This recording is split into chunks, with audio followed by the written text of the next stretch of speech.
N8N Full Course Video 4 Triggers Explained manual, web hook और Crohn. अस्सलामुअलैकुम, आप देख रहे हैं ह्यूमन टेक एआई और मैं हूं आपका होस्ट नसीम खान सरहदी।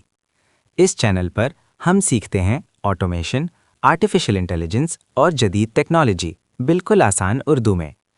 पिछली वीडियो में हमने N8N डैशबोर्ड को समझा और अपना पहला ऑटोमेशन वर्कफ्लो बनाया। आज के इस वीडियो में हम एक बहुत अहम चीज़ सीखेंगे। ट्रिगर क्या होता है और ऑटोमेशन कहाँ से शुरू होती है। ट्रिगर क्या होता है? ट्रिगर ऑटोमेशन का स्टार्ट पॉइंट होता है, यानी वो लम्हा जहाँ से वर्कफ्लो चलना शुरू होता है। ट्रिगर के बगैर ऑटोमेशन मुमकिन नहीं। N8N में ट्रिगर्स की कई अक़साम हैं। आज हम 3 सबसे अहम ट्रिगर सीखेंगे: manual trigger, webhook trigger और cron trigger. Manual trigger. Manual trigger सबसे आसान ट्रिगर है। इसका मतलब है वर्कफ्लो को खुद मैनुअल तौर पर चलाना। ये ट्रिगर प्रैक्टिस, टेस्टिंग और लर्निंग के लिए बेहतरीन होता है। जब आप रन बटन पर क्लिक करते हैं तो मैनुअल ट्रिगर वर्कफ्लो को स्टार्ट कर देता है। Webhook trigger. Webhook trigger real world automation में सबसे ज़्यादा इस्तेमाल होता है।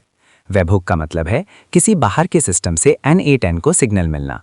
मिसाल के तौर पर कोई फॉर्म सबमिट हो, कोई वेबसाइट रिक्वेस्ट आए या व्हाट्सएप मैसेज आए। जैसे ही वेब हुक को डेटा मिलता है, वर्कफ्लो खुद ब खुद स्टार्ट हो जाता है। Webhook trigger live automation के लिए बहुत ताकतवर है। Cron trigger. Cron trigger time based automation के लिए होता है, यानी ऑटोमेशन एक खास वक्त पर खुद चले। मिसाल के तौर पर रोज सुबह 9 बजे, हर घंटे बाद या हर जुमे को। क्रॉन ट्रिगर रिपोर्ट्स, ईमेल्स और शेड्यूल टास्क्स के लिए बहुत इस्तेमाल होता है। कौन सा ट्रिगर कब इस्तेमाल करें?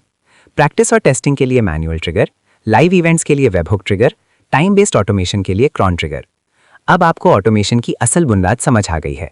अगली वीडियो में हम N8N के कोर नोड सीखेंगे, जैसे IF node, set node, merge node और स्विच नोड।